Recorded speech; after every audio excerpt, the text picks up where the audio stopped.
रात का आसमान चांदनी से जगमगा रहा था। महल की छत पर एक नूरानी शख्सियत खड़ी थी, राजकुमारी एलिरा। उसका चेहरा चांद की तरह रोशन था। उसका शाही गाउन चांदी की कढ़ाई से चमक रहा था और उसके सिर पर नरम नूरानी हिजाब था जो चांदनी में और भी उजला दिख रहा था। लोग उसे चांद की बेटी कहते थे। हर बार जब चांद पूरा होता, एलिरा के हाथों से रोशनी की किरणें निकलती। वही रोशनी अंधेरों को चीर देती और जख्मों को भर देती। पूरा राज्य उसे अपनी दुआओं में याद करता, लेकिन उसके दिल में एक डर छिपा था। अक्सर वह आसमान की ओर देखते हुए सोचती, क्या मेरी यही रोशनी कभी अंधेरा बन जाएगी? दूर जंगल में एक टूटा फूटा खंडहर था। वहाँ हमेशा ठंडी हवा बहती और टूटी दीवारों पर बेलें चढ़ी रहती। किसी सुनसान जगह पर एक पुरानी शक्ति फिर से जाग उठी। यह थी परछाइयों की मलिका, बैडरू।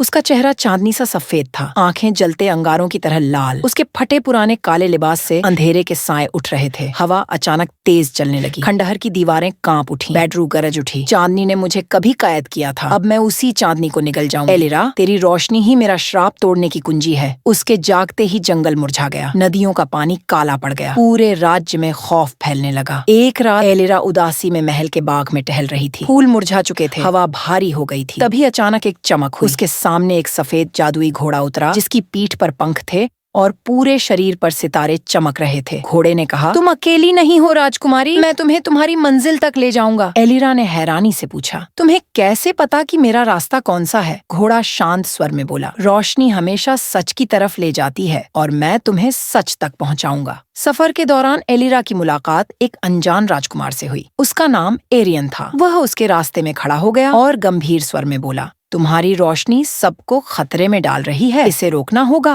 एलिरा का चेहरा गुस्से से भर गया। यह रोशनी मेरी पहचान है, तुम क्या जानते हो इसका बोझ क्या है? इतना सुनते ही एरियन अपना सीना पकड़कर घुटनों पर गिर गया। उसके सीने से चांदनी की टूटी हुई एक किरण झिलमिला रही थी जो उसे भीतर से जलाती थी। उसकी सांसें टूटी टूटी थीं। मैं एक श्राप में बंधा हूँ। बैडरू ने मेरा दिल तोड़कर इस किरण को मेरे भीतर कैद कर दिया। जब तक यह मुझे नहीं छोड़ती, मैं आधा जिंदा और आधा अंधेरा बना रहूंगा। एलिरा ने धीरे से अपना हाथ उसके सीने पर रखा। उसकी रोशनी एरियन के दर्द को हल्का करने लगी। वह फुसफुसाई, तुम अकेले नहीं हो, मेरी रोशनी तुम्हारे लिए है। फिर दोनों ने मिलकर बैडरू का सामना करने का फैसला किया। जब वे खंडहर पहुंचे तो वहां से अंधेरे के साए आसमान तक उठ रहे थे। बिजली कड़क रही थी, जमीन कांप रही थी। बैडरू चीखी, एलिरा, तेरे नूर से मेरा अंधेरा मिट जाएगा और मैं इसे होने नहीं दूंगी। एलिरा के हाथ से चांदनी की रोशनी फूटने लगी। एरियन ने अपनी तलवार ऊंची उठाई, जिसकी धार चांदनी से चमक रही थी। उनकी रोशनी मिल गई और एक विशाल नूर फैल गया, जिसने बैडरू के सायों को चीर दिया। उसकी चीख हवा में गुम हो गई और फिर परछाइयों की मलिका अपने अंधेरों के साथ हमेशा के लिए राख बनकर मिट गई। राज्य में फिर से उजाला लौट आया। पेड़ फूलों से सज गए, नदियों का पानी नया सुर गाने लगा। लोग खुशी से झूम उठे। महल की छत पर एलिरा और एरियन साथ खड़े थे। चांद उनकी मुस्कुराहट पर चमक रहा था। एलिरा ने धीरे से कहा, जब तक चांद चमकेगा मैं अपनी रोशनी से लोगों का साथ दूंगी। एरियन ने उसके पास खड़े होकर जवाब दिया, और मैं तुम्हारे साथ रहूंगा, हर अंधेरे में भी। रात का चांद उन दोनों पर नूर बरसा रहा था, जैसे